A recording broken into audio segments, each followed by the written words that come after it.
মাননীয় সংসদ সদস্য যদি আপনি স্পেসিফিক করে ধরে ধরে বলেন, যদি আমরা শুধু পুলিশে আসি, মনিরা শারমিন বোধ করে এনসিপির পক্ষ থেকে এই কথাটা বলেছেন যে পুলিশ যেহেতু সংস্কার হয়নি, এই পুলিশই আসলে স্বৈরাচারের তাবেদারি করছে, যেটা তারা বলছে। আসলে দেখুন, পুলিশের ওখানে কি করার আছে? 144 ধারা হয়েছে, 144 ধারা জারি করা হয়েছে।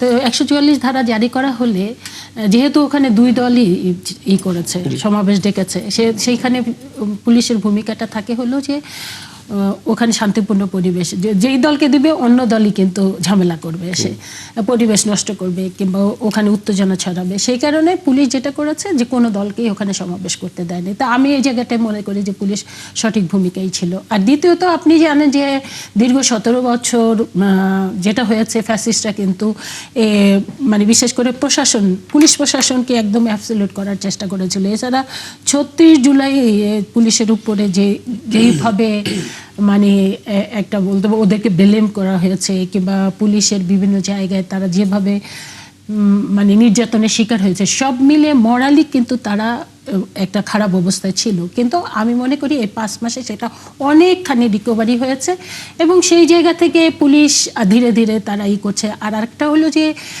পুলিশকে আবার নতুনভাবে ঢেলে সাজানোর জন্য একটু সময়ের দরকার। এটা ব্যাখ্যা দিলেন। আরেকটা বিষয় দেখুন, স্থানীয় জনপ্রতিনিধি জে.কে গাউস যদি অপরাধ করে থাকেন, তাহলে সে অপরাধ যদি খোদ এলাকাবাসী এনসিপি নেতাকর্মীদের জানান, তারা কি তাদের বক্তব্যে সেটা বলবে না? দেখেন, এটা একটা ফেক কথা, এটা একটা বাজে কথা। একটা 5 মাসের এটা আপনি জি.কে গাউস এমন একজন ব্যক্তিত্ব, এমন একজন নেতৃত্ব, আপনি এই ফ্যাসিস্টদের আমলে কোথাও কিন্তু করা যায়, নির্বাচন করা যায়নি, কিন্তু সে জেলে থেকে নির্বাচন করেছে এবং বিপুল ভোটে জয়লাভ করেছে। এবং জি.কে গাউস সম্পর্কে আমি জানি, সে ছাত্র দল করতো, আমিও ছাত্র দল করতাম, প্রায় একই সমসাময়িক। এবং এত 100% একটা অনেস্ট লোক, এত নিবেদিত লোক, এত দিন রাত নাই 24 ঘন্টা বলতে পারেন যে সে রাজনীতি করে। সে আপাতমস্তক একজন রাজনীতিবিদ, তার সম্পর্কে গিয়ে ওখানে এরকম বেফাস কথা বললে, আপনি এই জাতি যে কতটা ইমোশনাল আপনি জানেন না। যে কি জানে আমাদের যে ফুটবল খেলা হলো, বিশ্ব ফুটবল খেলা, সেই ফুটবলকে ব্রাজিল আর্জেন্টিনাকে কেন্দ্র করে সুইসাইড পর্যন্ত করে। আর এখানে এমন অনেক ইমোশনাল নেতাকর্মী সমর্থকরা আছে যারা নেতার জন্য জীবন পর্যন্ত দিতে পারে। তো সেই জি.কে গাউসের জন্য আমি মনে করি হবিগঞ্জে অসংখ্য নেতাকর্মী আছে যারা জীবন দিতে পারবে, এরকম কিন্তু অসংখ্য। কারণ এমন কোনো ছিল না, মানে আন্দোলন ছিল না যেখানে ফ্যাসিস্টদের প্রতিরোধ গড়ে তুলে নেই। বাংলাদেশের কোথাও না করলে 5 মাসে এই লোকটা কি করতে পারে বলেন? 5 মাসে সেই লোক বিপুল ভোটে জয়লাভ করলো, তাকে ওখানে গিয়ে মাস্তান, সন্ত্রাসী, গুন্ডা, মাফিয়া এইসব বলে যদি তার বক্তব্য দেয়, তাহলে তার যে সমস্ত নেতাকর্মীরা দেখেছে দীর্ঘ 17 বছর, তার উপরে কি ডান্ডা বেরি পর্যন্ত দিয়ে তাকে কিন্তু রাখা হতো, সেই নেতাকে নিয়ে যদি এই ধরনের বক্তব্য করে, স্বাভাবিক কারণেই কিন্তু সেখানে বলেছে সাধারণ জনগণ কিন্তু এটার বিরুদ্ধে প্রতিরোধ করেছে। আমিও বিশ্বাস করি যে সাধারণ জনগণ তার পক্ষে, কারণ অতীত দিনে কিন্তু আমরা এটা দেখেছি। এই ধরনের এই যে এরা যে স্থান কাল পাত্র না ভেবে এনসিপি দিনে দিনে কোথায় তারা ছিল আর কোন জায়গায়, আজকে 7 জন নিয়ে তাদের প্রতিবাদ করতে হয়, আন্দোলন করতে হয়, এর চেয়ে তো লজ্জার আর কি হতে পারে? তারপরে যদি এনসিপি শিক্ষা গ্রহণ না করে, এই নাসিরউদ্দিন পাটোয়ারির জন্য আমি মনে করি এনসিপি ভীষণভাবে, কারণ আমি জানি মনিরা শারমিন আমার অনেক পছন্দের একজন, কিংবা আরো অনেকে আছে যাদেরকে আমি অনেক পছন্দ করি। আমি পছন্দ করি। তো ওদের মতো নেতৃত্ব যেখানে আছে, সেখানে পাটোয়ারির মতো যে সারাক্ষণ কুরুচিপূর্ণ বক্তব্য, উত্তেজনা ছড়াচ্ছে, মানে পরিবেশ নষ্ট করে, সেই জায়গায় আমার আহ্বান থাকবে এরকম পরিস্থিতিতে অভিযোগ জানানো, এনসিপির যারা আছেন তাদেরকে বলা, এভাবে হয়তো ব্যবস্থা নেওয়া যেতে পারতো, কিন্তু তাই বলে হামলা করাটা কি না? অবশ্যই আমি এটাকে সমর্থন করি না। আমি মনে করি যে আইন হাতে তুলে নেওয়ার অধিকার কারো নাই। তবে এটাও ঠিক, আপনি তো জানেন যে কখনো কখনো কিন্তু পরিবেশ নিজেরও বুঝতে হবে। কারণ আজকে ঢাকা শহরে যেটা হবে, আপনি হবিগঞ্জে যে একই রকম চিন্তা করতে পারেন না। আজকে আপনার ওখানকার যে, আমি ব্যক্তিগতভাবে তো আমি যেখানেই যাই ওখানকার পরিবেশটা আগে জেনে নেই, যে এখানে মানুষের চিন্তা কি, চেতনা কি, এটা কিন্তু আগে জেনে নেই। ওটা না জেনে যদি হুটহাট করে একটা দেয়, তো অনেক জায়গায় কিন্তু অনেক ইমোশনাল, যেটা হয়েছে তাদের গোপালগঞ্জে গিয়ে না বুঝে না শুনে একটা দিল। বুঝতে হবে তো কোন জায়গায় কোন পরিবেশ, সেটা যদি না বুঝে তাহলে কিন্তু এরকমই ঝামেলার শিকার হবে। এবং সেই জায়গা কিন্তু সরকার অনেক সময়, অবশ্যই সরকারের দায়িত্ব আছে, কিন্তু হুটহাট করে একটা হয়ে গেলে সেখানে কিন্তু সরকারও বিব্রত করে। একদম, আমি নিশ্চয়ই এটা আরো জানার চেষ্টা করব। রাজনৈতিক নেতৃত্ব যারা আছে তাদেরও এই ব্যাপারে অনেক অ্যালার্ট হতে হবে। ওকে, আমি এই পয়েন্টগুলো নিয়ে আবার মুনিয়া সাহেবের কাছে আসবো। তার আগে আমি একটু দেরি করে আপনার কাছে আসলাম আমি ইসলাম কাকুজি, যেন আপনি পুরো ব্যাপারটা অবজার্ভ করতে পারেন। দেখেন, যে বক্তব্যগুলো আপনি শুনলেন, যে দুটো দল মুখোমুখি হলো, একদিক থেকে বক্তব্য এলো, বিপক্ষ দল বলছে উস্কানি, তারপর সেখানে রড দিয়ে মারামারি, এরপর 144 ধারা জারি। এমন কোন ইস্যুটা আপনি দেখলেন এখানে যেটা জুলাইয়ের আগে ছিল না, এখন আমরা প্রথম দেখলাম? সবই তো একই দেখতে পাচ্ছি আসলে। এটা মানে আপনার পরিবর্তন টের পাচ্ছেন কিনা অন্তত এই রাজনীতির অঙ্গনে? শোনেন, দীর্ঘ 17 বছর এক ধরনের পরিবেশ ছিল, জি, সেই পরিবেশ থেকে উত্তরণ ঘটছে। এবং যাদের আমরা ধরেই নেই সামনের কাতারে যারা ছিল তরুণ সমাজ ছিল, মূলত এই তরুণ ছাত্র ছাত্রী, তারাই এই আন্দোলনকে সবচেয়ে বেগবান করেছে। গুলির মুখে তারা দাঁড়িয়ে গেছে। এই যে দাঁড়িয়ে যাওয়ার পরিপ্রেক্ষিতে এই তরুণ সমাজের প্রতি কিন্তু মানুষের একটা আবেগ সৃষ্টি হয়ে গেছে যে এরা বাংলাদেশকে পরিবর্তন করতে পারবে। এই রকম একটা আবেগ থেকেই আপনি দেখেন, খেয়াল করেন, ওই আন্দোলনের পরপরই ফেনীতে একটা বন্যা হয়েছিল, আপনার স্মরণ থাকার কথা। মানুষ লাইন ধরে টিএসসিতে ত্রাণ দিছে বিশ্বাস করে তাদের উপরে, এই তরুণ সমাজের উপরে বিশ্বাস করে। আমরা দেখেছি তরুণদের সেই চেহারাগুলো, আমরা দেখেছি সেই তরুণদের কেন মানুষ বিশ্বাস করলো যে এরা একটা ফ্যাসিস্ট সরকারকে উৎখাত করে নিয়ে আসছে।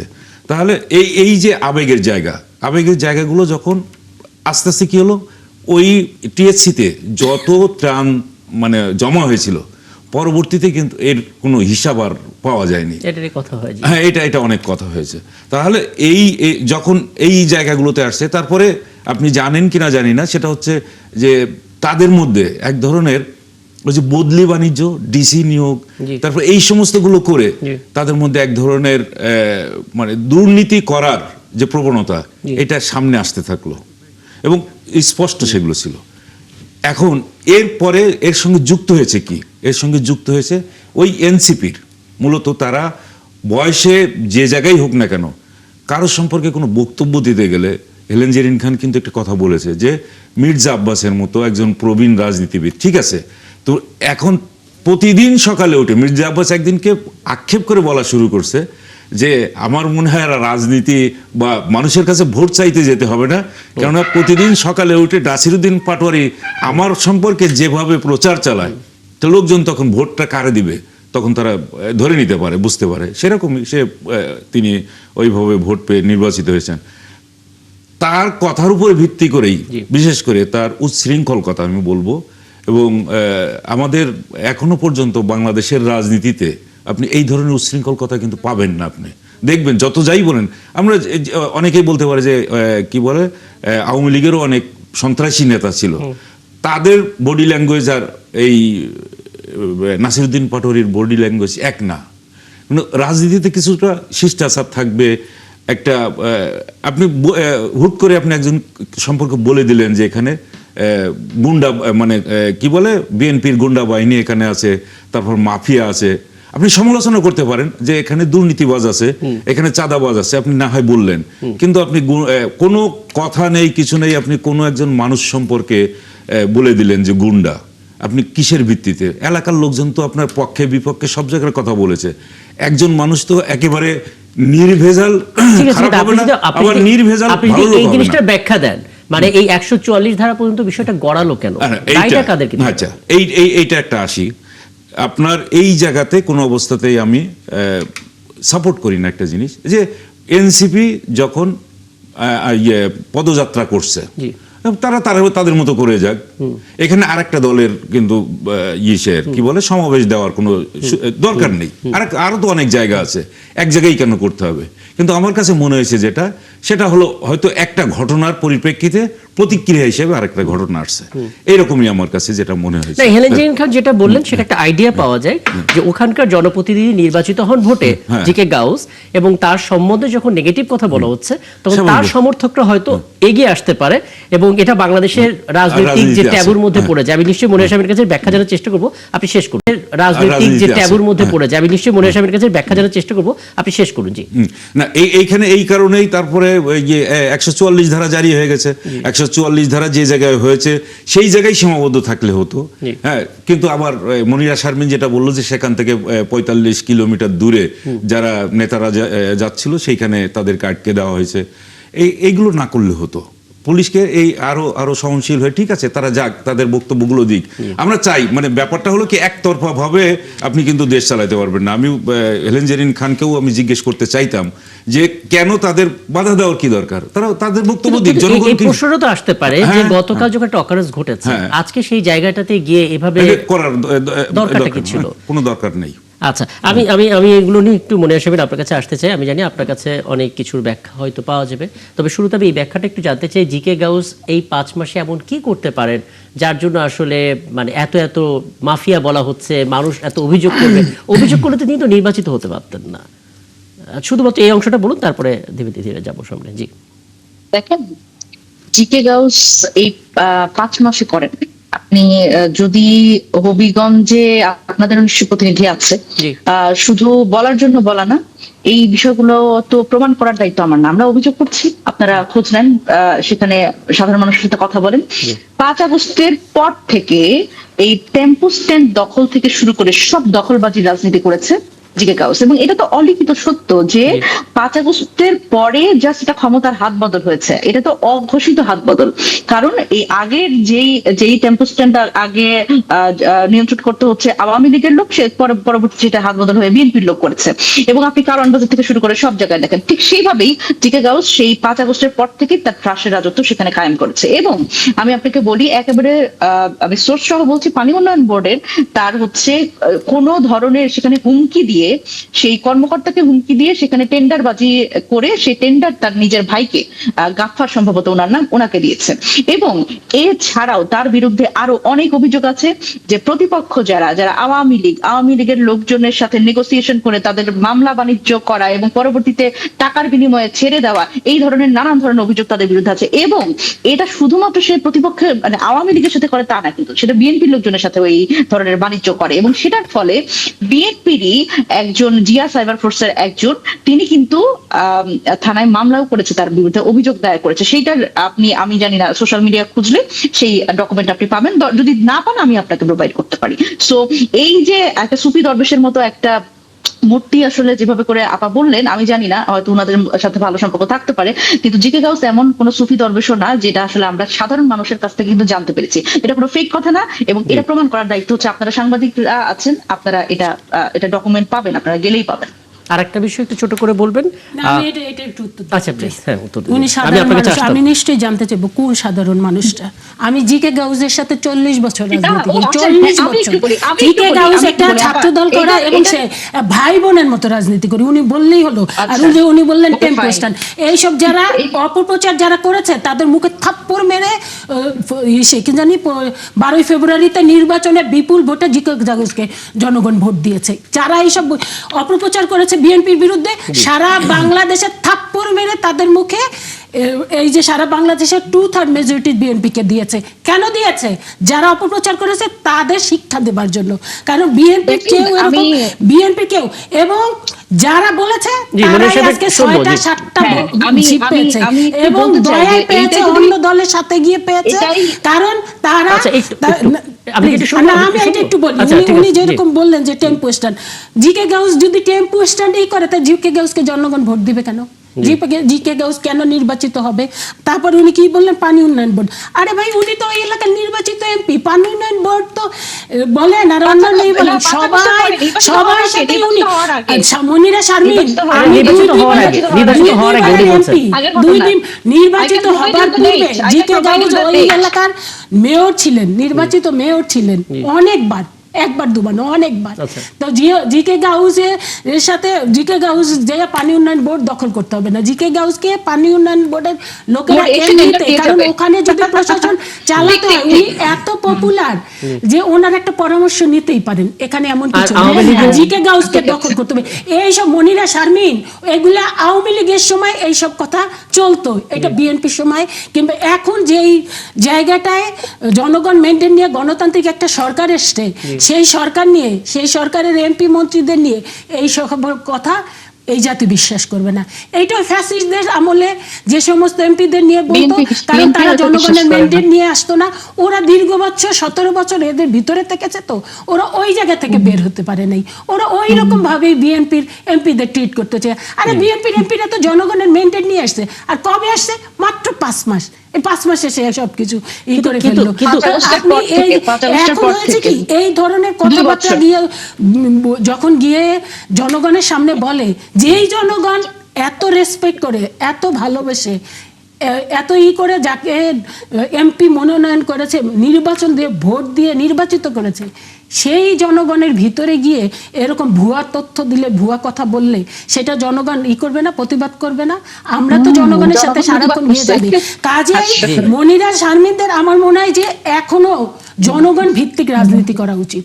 ওরা জনগণ ভিত্তিক এখন পর্যন্ত রাজনীতি করছে না, যে কারণে এই যে ভাই যে বললেন যে এই যে ওদের একটা দিয়েছিল গণ অভ্যুত্থানের পরে পরে বন্যার্তদের ত্রাণের জন্য যে দায়িত্ব দেওয়া হয়েছিল, সেই জায়গায় কিন্তু ওরা আমি ত্রাণের প্রসঙ্গটা একটু পরে আসি, ত্রাণের প্রসঙ্গে একটু পরে আসি, এটা আমি ব্যাখ্যাটা জানার চেষ্টা করবো। তার আগে মনে সাহেব আপনি একটু বলবেন, যদি জেকে গাঁও সম্বন্ধে এত অভিযোগ থাকে, এত কিছু দখলদার, তারপর টেন্ডারবাজি, আওয়ামী লীগের শেল্টার দেয়া, নানা কিছু, উনি কেন নির্বাচিত হবেন? সেক্ষেত্রে ফেয়ার ইলেকশন কি হয়নি সেখানে? দেখেন, ফেয়ার ইলেকশন হয়েছে, তারপরে হচ্ছে উনি নির্বাচিত হয়েছে, কিন্তু যেই বিষয়গুলো বলা হচ্ছে ডেপো স্ট্যান্ড দখল করা, আপনারা খোঁজ নেন না কেন? আপাতত একেবারে যেই ভাষায় আসলে উনি এখানে বসে উনি রাজনীতি সংস্কৃতির কথা বলছেন, রাজনীতিতে ভাষার কথা বলছেন, নাসিরউদ্দিন পাটোয়ারিকে কাঠগড়ায় দাঁড় করাচ্ছেন, কিন্তু উনি এই মুহূর্তে যে ভাষায় কথা বলেন, এটা কি কোনো টকশোতে আলোচনা করবার মতো, কোনো জায়গায় বক্তব্য দেওয়ার মতো ভাষা কিনা? থাপ্পড় দেওয়া, এই সেই। এখন আমার শোনেন, আমি যদি এটা বলতে যাই, আপনারা তো বলতেছেন যে এখন আমরা চাঁদাবাজকে চাঁদাবাজ বললে ওনারা রাগ করেন, তারপরে ধরেন ঋণ খেলাপিকে ঋণ খেলাপি বলা যাবে না, ঋণগ্রস্ত বলতে হবে, ঋণ খেলাপি বললে ওনারা মন খারাপ করেন, এবং যে আসলে টেন্ডারবাজি করেন, আপনি ওনার কথাটাই শোনেন না কেন? উনি নাকি এতই জনপ্রিয় যে সরকারি প্রতিষ্ঠানগুলো তাকে নাকি, তার কাছে নাকি টেন্ডার পারলে এখন তার পরামর্শ ক্রমে টেন্ডার দেয়। উনি মেয়র ছিলেন, উনি তো মেয়র ছিলেন সেই জায়গায়, অভিজ্ঞতার ভ্যালু হয়তো দিয়েছিলেন, যেটা দিতে পারে না। এটা this is not the process, you should follow the process. আপনি একটা জায়গায় টেন্ডার দিবেন, আপনি এই টেন্ডারিং এর মাধ্যমে আপনি তো টেন্ডার আহ্বান করবেন, দরপত্র আহ্বান করবেন, তারপরে প্রসেসের মাধ্যমে যাবেন। সেটা কেন মেয়রের পেট্রোনাইজেশনে হবে? এটা কি বলেন আপনি? এটা কি না, একটা হচ্ছে আইডিয়া নেয়া, অ্যাডভাইস নেয়া, আর একটা হচ্ছে পেট্রোনাইজেশন। এখানে পেট্রোনাইজেশন মানে ই টেন্ডার, সেখানে আসলে কিভাবে আপনার কারচুপি করার সুযোগ থাকে? এখানে কোনো টেন্ডার করাই হয় নাই। আমি আপনাকে ডকুমেন্ট সহ আই উইল প্রোভাইড ইউ, এবং এটা আমার মনে হয় আমার দরকার নাই, যারা দেখছে এখন তাদের প্রত্যেকের কাছে এই ডকুমেন্টটা আছে। হ্যাঁ, বক্তব্য স্পষ্ট। ত্রাণের ব্যাপারটা একটু ব্যাখ্যা দেবেন প্লিজ। কিসের বিষয়? সরি, যেটা আপনাদের এনসিপি গঠন করার পর আমরা দেখতে পেলাম, একটা বন্যা এলো, মানুষ আসলে ভালোবেসে খুব দায়িত্ব নিয়ে ত্রাণ দিল, কিন্তু দিন শেষে সেটা নিয়েও কথা উঠলো। ছোট করে যদি ব্যাখ্যা পাওয়া যায়, যদি অনেক পুরনো খবর, ছোট করে। জি হ্যাঁ, এই খবরগুলো আমার মনে হয় যে আপনারা যারা আছেন, এটা আমার থেকে জানার থেকে গুরুত্বপূর্ণ হচ্ছে আপনারাই আসলে এটার উত্তর দিতে পারেন। কারণ এই যে ত্রাণের হিসাব, এটা হচ্ছে, এটা আমি খুব এটা দেখি যারা আসলে বিএনপি এবং পতিত সরকারের যারা, তারা এটা খুব মিলেমিশে এই কথাটা বলবার, এটা প্রোপাগান্ডা হিসেবে সেল করার খুব চেষ্টা করে। দেখেন, একদম পানির মতো সহজ সত্য কথা, সেটা হচ্ছে যখন আমরা এই ত্রাণের হিসাব, ত্রাণের এই সময়টা চলে গেল, এবং এটার পরে যে হিসাবটা, সেটা একটা থার্ড পার্টি, একটা সিএ অর্গানাইজেশন, তার কিন্তু এটা অডিটের মাধ্যমে এটা কিন্তু একটা আলাদা করে প্রেস কনফারেন্স করে এই হিসাবটা দেয়া হয়েছে, এবং যেই টাকাটা ছিল সেটা একেবারে ডক্টর মোহাম্মদ ইউনূস প্রধান উপদেষ্টার ত্রাণ ও দুর্যোগ ব্যবস্থাপনা যে তহবিল আছে, সেখানে কিন্তু সেটা হস্তান্তর করা হয়েছিল, এবং সেখানে জনাব হাসনাত আব্দুল্লাহ তিনি নিজে উপস্থিত ছিলেন। সুতরাং এইটা আমার মনে হয় যে এটা সাংবাদিক হিসেবে আপনাদের কাছে বুঝতে পারছি। উনি বলেছেন, আমি মিস্টার কাকুজি, আপনি কি মনির শারমিনের কথায় কনভিন্স? না, এটা বারবার কেন এটা বলে? এটা প্রপাগান্ডা ছড়ানো না, জাস্ট এটা প্রপাগান্ডা ছড়ানো। একটু শুনে মনিরা শারমিন আবারও নিশ্চয় আসবো আপনার কাছে। মনিরা শারমিন কতগুলো কথা বলেছে যে এমন একটা পার্লামেন্টে কিন্তু আলোচনা হয়েছে যে ঋণ খেলাপি এবং ঋণগ্রস্ত। ঋণ খেলাপির অর্থ কিন্তু একটা আছে, যে ঋণ খেলাপি হবে সে আইনগতভাবে আর নির্বাচন করতে পারবে না, তাহলে পার্লামেন্টে কোনো ঋণ খেলাপি কিন্তু নেই। ঋণগ্রস্ত কেন বলা হচ্ছে? যে সে ঋণ নিছে, ব্যাংকের থেকে ঋণ নিছে কিন্তু দিতে পারছে না, কিন্তু সেটা খেলাপি হয়নি, দিয়ে যাচ্ছে, ঋণ নিছে, ব্যবসা করছে, দিছে। এটা হচ্ছে পার্লামেন্টের ভাষা, সেটা সম্পর্কে তার এই বক্তব্য। এটা একটু যদি এটা সম্পর্কে জানে তাহলে কিন্তু আমি বলবো, আমি ব্যাংকার, তো আমি এটার উত্তর দিব। ঠিক বলেন, আমি এক্স ব্যাংকার। দিয়ে দেন, এখনই দিয়ে দেন। ওকে ওকে, শুনেন। হ্যাঁ, ঠিক আছে। দেখেন, আপনার তো মনে থাকবার কথা, সেটা হচ্ছে যে এই যে আমাদের নির্বাচন কমিশনার, ইনারা কিন্তু যখন আমরা দেখেছি যে যখন আসলে আপিল শুনানিগুলো হচ্ছিল এবং তারা ঋণ খেলাপি বলে বিএনপির অনেক সংসদ সদস্য যারা এখন বসে আছে তাদের মনোনয়নের ব্যাপারে যখন প্রশ্ন উঠেছিল, এমন অনেক সংসদ সদস্য এখন যারা সংসদে বসেছেন তাদের ব্যাপারে কিন্তু ডিসিশন নেওয়ার জন্য যারা মির্জা ফখরুল ইসলাম আলমগীর স্বয়ং ওখানে গেছিলেন এবং তারা ভিতরে বৈঠক করে এসে বাইরে এসে কিন্তু এরকম হয়েছে, একজন নির্বাচন কমিশনার তিনি কিন্তু বলেছে, দেখেন এবারের মতো হচ্ছে আপনাকে ছেড়ে দিলাম, কি বলে, যেই আপনাদের যে ঋণ খেলাপি ঋণটা কিন্তু পরিশোধ করে দিলেন। হ্যাঁ, মানে কি সুন্দর একটা আলাপ না, যে নির্বাচন কমিশনার বলছেন যে হ্যাঁ আপনাকে ছেড়ে দিলাম, ঋণটা কিন্তু পরিশোধ করে দিয়ে, কত সুন্দর একটা কথা। এবং তারাই এখন সংসদে বসে আছে। এইভাবে করে নেগোসিয়েশনের মাধ্যমে কিন্তু এই ঋণগ্রস্তদের, মানে ঋণ খেলাপিদের আপনারা ঋণগ্রস্ত বানাইছেন। এখন আপনাকে বলি, ঋণ খেলাপি কে? 90 দিনের মধ্যে যদি যে ঋণ নেওয়া হয়েছে সেটা যদি পরিশোধ না করে, সেখানে কিন্তু ঋণটা খেলাপি হয়। এবং এই যে রাজনৈতিক জায়গাতে কিভাবে করে খেলাপিটা ঠিক করা হয় আমি আপনাকে বলি, সেটা হচ্ছে যে হয় এবার এমন অনেক ঋণ খেলাপির এই জায়গাগুলো তারা সংশোধন করেছে, তাদের নিজেদের ঋণ খেলাপির তকমা থেকে নিজেদের বাদ দিয়েছে। বাংলাদেশ ব্যাংকের, মানে বাংলাদেশ ব্যাংকে এটা ইনফ্লুয়েন্স করে আলাদা করে প্রজ্ঞাপন জারি করে যে না, এদের ঋণ খেলাপি, এটা রিশিডিউল করা, কিছু টাকা জমা দিয়ে ঋণ রিশিডিউল করে ফেলে। কিন্তু আসলে এই যে কোটি কোটি টাকা আপনার ঋণ খেলাপি যারা আসলে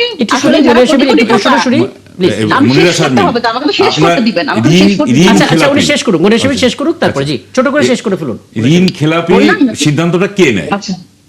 ঋণ খেলাপির সিদ্ধান্তটা কে নেয় আপনি কি জানেন? এর আগে 2008 সালের নির্বাচনে কিন্তু একজন এরকম ঋণ খেলাপি থাকার কারণে নির্বাচিত হয়ে যাওয়ার পর তার সদস্যপদ বাতিল হয়ে গেছিল। অর্থাৎ আপনি আদালতে যাওয়ার আগে কাউকে কিন্তু দোষী সাব্যস্ত করতে পারেন কি না বলেন?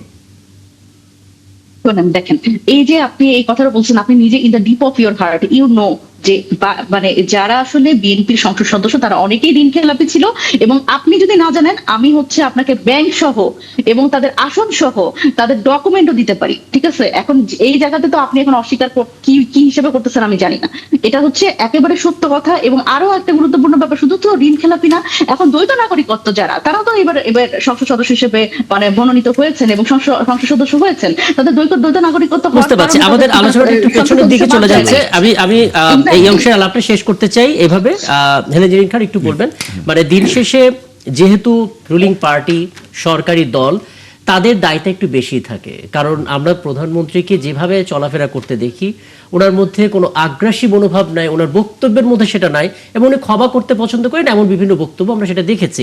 তাহলে ছাত্র দল, যুব দল, তাদের মধ্যেও তো সেই আচরণটা আসার কথা, আপনি কি টের পাচ্ছেন সেটা আছে? আসছে, ডেফিনেটলি আছে। আপনি দেখেন বিএনপির পক্ষ থেকে কটা বক্তব্য আপনি পাবেন যে ওটাতে উত্তেজনা ছড়ায় কিংবা অন্যকে ঘায়েল করা হয়, সেটা পাবেন না। এইমাত্রই যেমন ধরেন আমি যে বলছি থাপ্পড় মারা, ওটা চপেটাঘাত করা, এরকম একটা বলেছি, এটা কিন্তু ইন জেনারেল বলেছি যে যারা অপপ্রচার করেছে সেই সমস্ত অপপ্রচারকারীদের মুখে থাপ্পড় মারা হয়েছে। আমি কিন্তু এখানে কোনো ব্যক্তি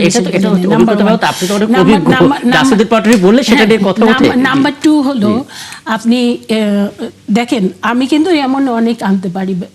এনসিপির সর্বোচ্চ জায়গা, আমি এই গতকালকে গিয়েছিলাম একটু সচিবালয়ে, আমি যে ওখানে শুনলাম এনসিপির নামটা আমি বলতে চাই না, সর্বোচ্চ নেতা, তো তার বাবা একজন স্কুল টিচার, সে ঢাকায় এসে ওই এরিয়াতে, ঢাকা থেকে নির্বাচিত, এবং ওই এরিয়াতে সে এসে প্রধান শিক্ষককে বের করে দিয়ে ওই রুম আটকিয়ে পরবর্তীতে সেই ওই চেয়ারে বসে গিয়েছেন।